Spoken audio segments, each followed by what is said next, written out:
Welcome back to another video. My name is Arsalan from AKM, and today we're going to be talking about how we grew this supplement business brand by over 100% in less than 6 months on new customer revenue. I'll dive into a little bit more about why that's important in the first place, and also how we did it more effectively and efficiently than before. Now, for those who don't know who we are, my name is Arsalan, the founder of AKM, and we help scale, grow, and invest in the DTC businesses that we love and continue to love. We're now entering the end of August, going into September, and the holiday season is nearly upon us. This is the official moment when we start to prepare all of our brands and clients for Black Friday and Cyber Monday, and we definitely don't have a moment to spare. So in light of us preparing for the next quarter of the company and as a company, we thought it would be great to look at one of our brands this past year, how we got them to be a business that was struggling to scale and had a higher CPA than ever before, to becoming a profitable powerhouse supplement brand and scaling them to over 10 million annual recurring revenue, doing it with over 20% better efficiency on customer growth, and helping them once more to compound their returning revenue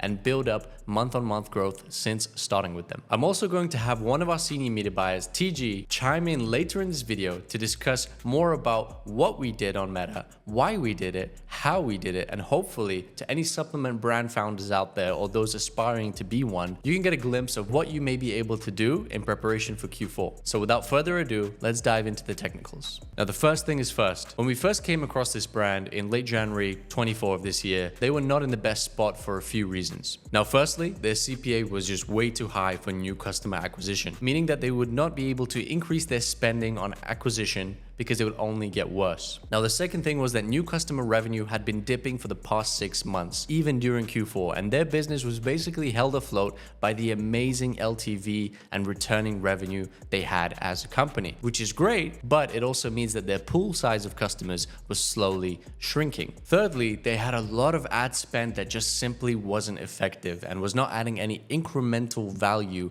to the business. What I mean by that is, if we had turned off 20% of their ad spend today from the day of starting, not a single difference would have occurred on new customer growth, which is a bad thing. Another thing was their ad account structures and bidding were not excluding existing customers. Now, when you're in the position that they were, a CPG brand and a supplement brand with such amazing LTV, it makes no sense to target existing customers for all your campaigns. And as a result of relying too heavily on returning customers, the returning revenue was starting to decrease month on month before we had come across the brand, because there were just simply not enough new customers coming in through the door. Problem a lot of CPG reusable brands tend to face if they mess up how they spend and when they spend. So let's say you're a founder, you have a supplement business or a CPG based business, and you're in a similar position. Well, the first thing we did was, number one, the bad spend that I mentioned earlier that was not adding any value to new customer growth, we cut it back. In fact, in our first month, we cut around 35% of their spend, replaced it with new campaigns, testing new creatives or existing creatives, which we'll touch on later, and still we spent less than the previous month. We made more new customer revenue as a result, which means at a better CPA, which is the cost to acquire a customer, which meant better growth and more scalable potential in the future,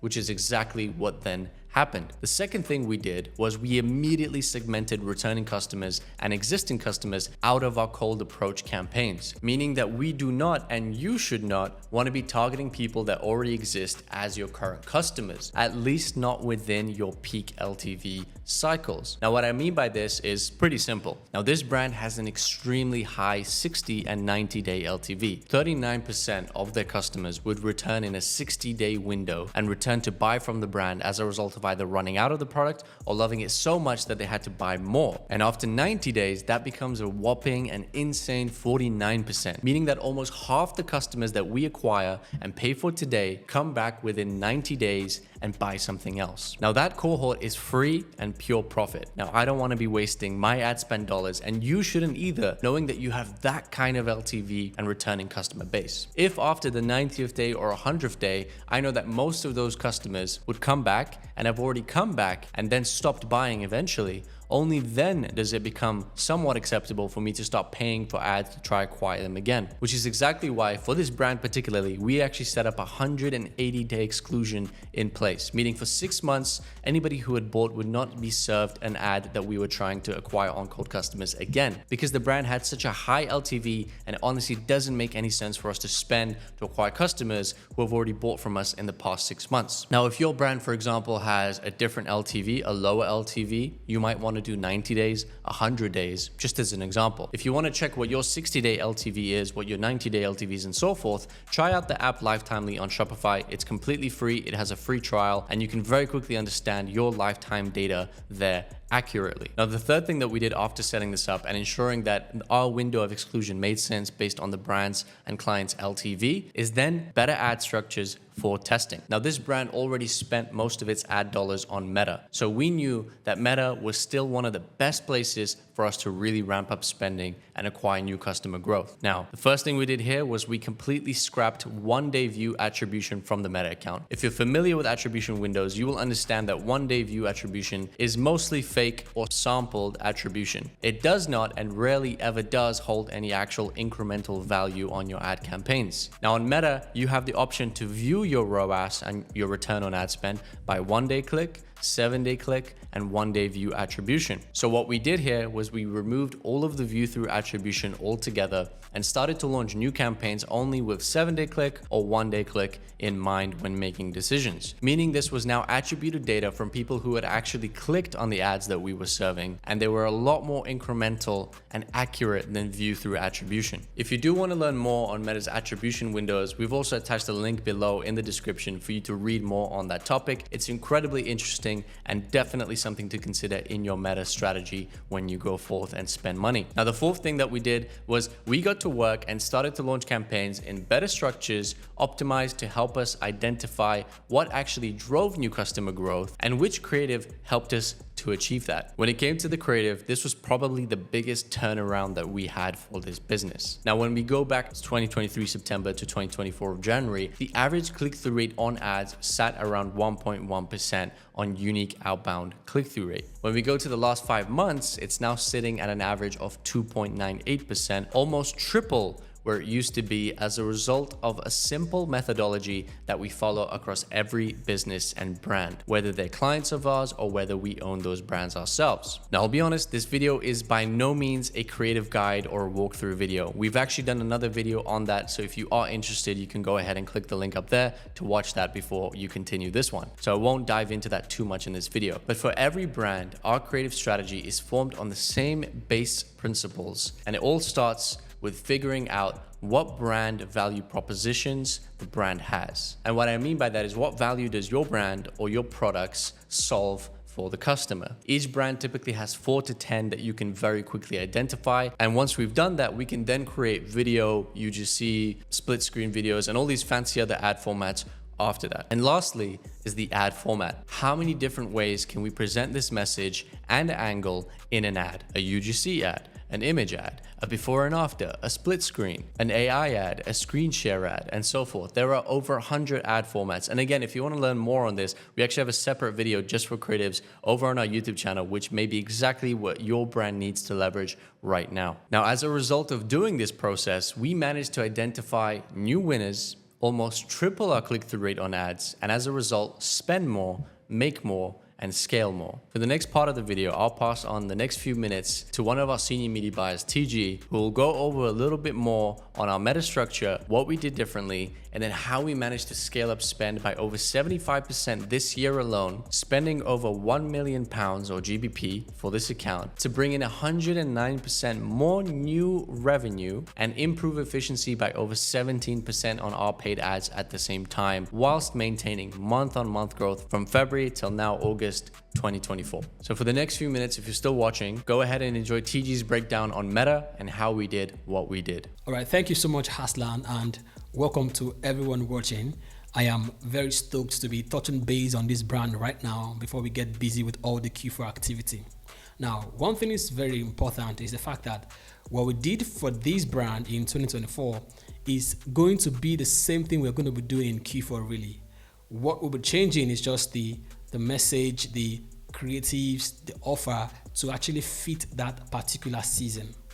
Now, with that being said, the first rule when it comes to supplement or CPG brands that we actually follow here at AKM is that you need to increase your net new revenue so that your returning revenue can actually compound and you can grow month over month.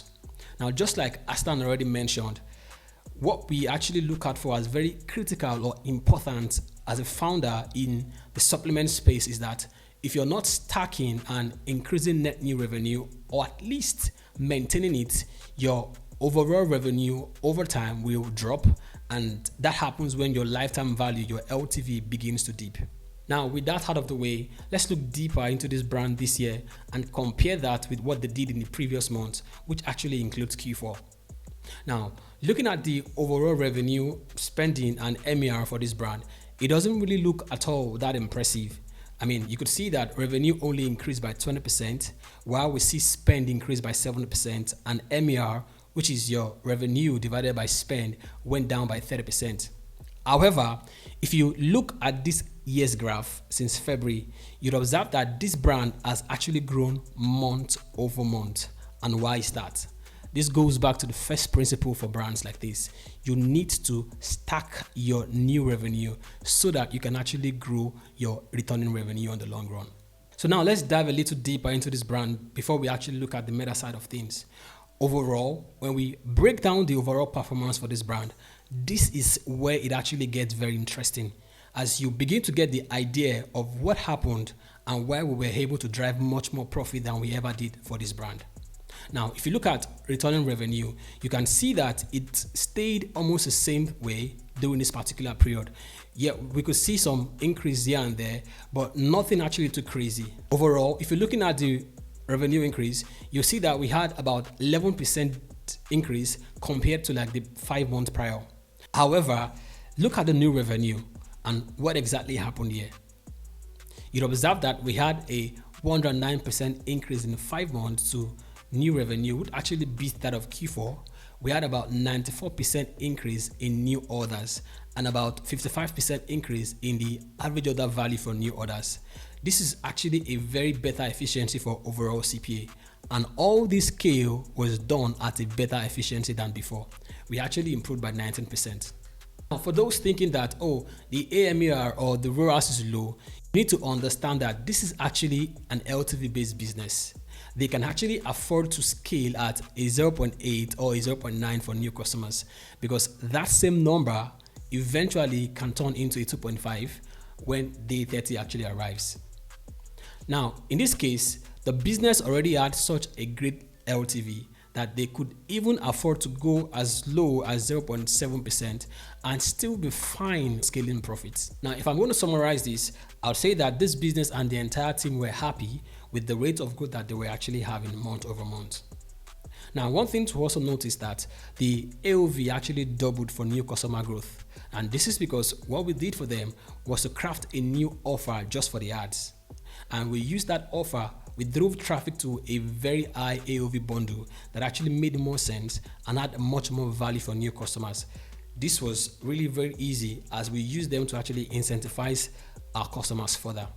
What it means is that we actually boosted profit a lot as a result of all of this. Diving into the Meta account, we focused on 4 core things to actually help improve performance overall in this account. Now, the first thing is exclusions. Now, this is because we wanted to be 100% sure that we were not spending a single dollar on returning customers or customers that already had bought from this brand in the last 6 months. This is because this brand already has a very high LTV, and if we're not doing that, we're only going to be spending on returning customers. So that was where we actually started from. And when we did that, we could see that our true efficiency to actually acquire customers was better compared to what Meta would actually report, which is already inflated. The second thing was efficiency for new customer growth was a priority. Now, this was because their previous cost to acquire a new customer was increasing month over month, and it wasn't just sustainable. Now, given that we had to scale spend and improve efficiency, what we did was to opt for manual bidding structure in our Meta account. And if you're wondering what that is, as a reference, if you're running Facebook ads, the default is highest volume, which means that if you tell Meta to actually spend $1,000, it will spend that regardless of the outcome of the campaign overall. But with manual bidding or cost controls, what it means is that it will only spend $1,000 if it believes that it can actually acquire your customers at your target CPA or your target ROAS. When we did this, we started to see immediate impact on our CPA, and our AMER started to rise. The next step was scaling volume. We know that we had to spend more to actually get new customers so that we can actually stack returning customers month over month. And one way we were able to do this very quick was with ASCs. And with ASCs, we were actually leveraging ASCs on Meta with about 22 creatives inside on broad targeting. And when we started to use ASCs with cost controls, we managed to increase spend about a double of it in 35 days, and we increased our AMR by 10% month over month. Now, when it comes to exclusions, as I've mentioned before, we wanted to not just spend on returning customers. So you always want to exclude at least last 6 months of people who had bought from you so that they are not skewing your data in your campaign overall. Now, while we run the campaigns, one key thing we actually did was we were only using click-through attribution windows. We got rid of view-through conversion because we needed to see accurate data and see what incremental result looks like overall. Now, if you want to read more about that, you could check out the blog in the description on attribution settings and you'll learn more about that. Honestly, I'll say that manual bidding was a very core part of how we were able to quickly improve spend and efficiency for this account overall.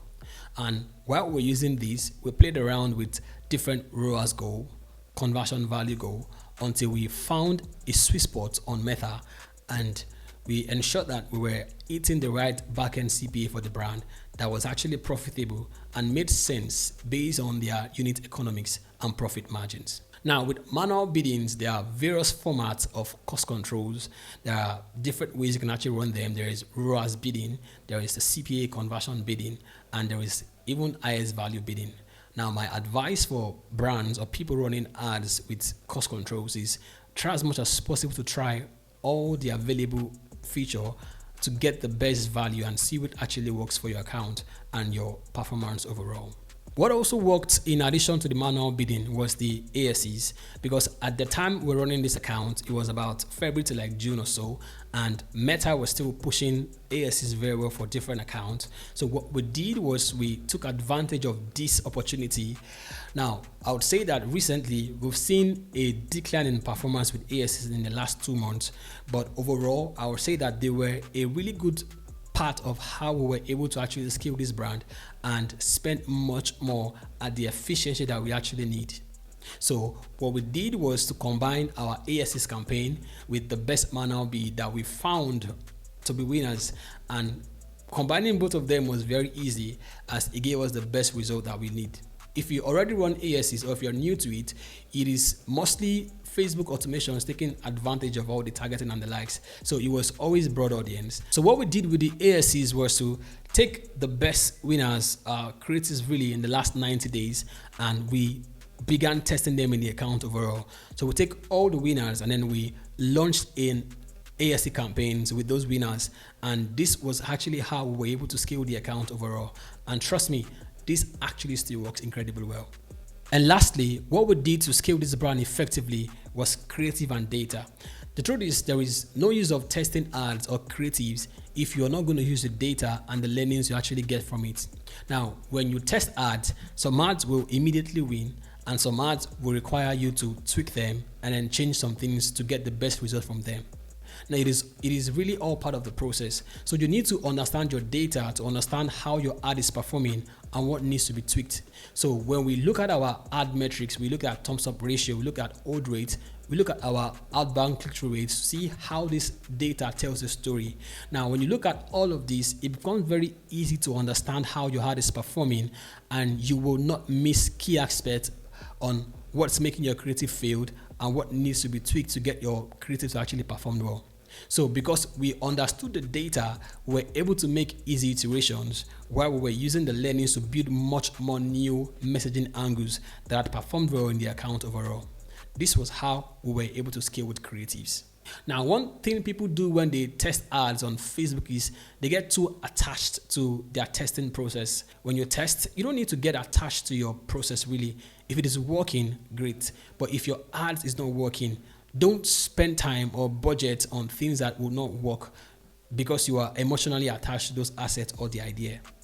By putting all of this together, we were able to scale the brand, to scale the account, to improve new revenue, and most importantly, we were able to stack our returning revenue. this was how the brand effectively grew. I hope you found this very useful, and if you do, let us know in the comment section on how we can potentially help your business prepare for Q4. Over to you, Arslan. Thanks again, TG, for explaining it as well as you did, and hopefully you guys found that useful. And that pretty much sums up how we did this for this brand and how we are now starting to prepare for Q4 using the same fundamental principles that we just covered for the rest of this video, and now taking it forward to make sure that we can do even more in Q4 with Black Friday and Cyber Monday. If you found this video useful, make sure you go ahead and hit that like button. If you got confused on anything, leave a comment below with your question. And if you want to ask me something, again, please go ahead and do the same. My name is Arsalan. Once again, thank you guys for watching this video, and I'll see you in the next one.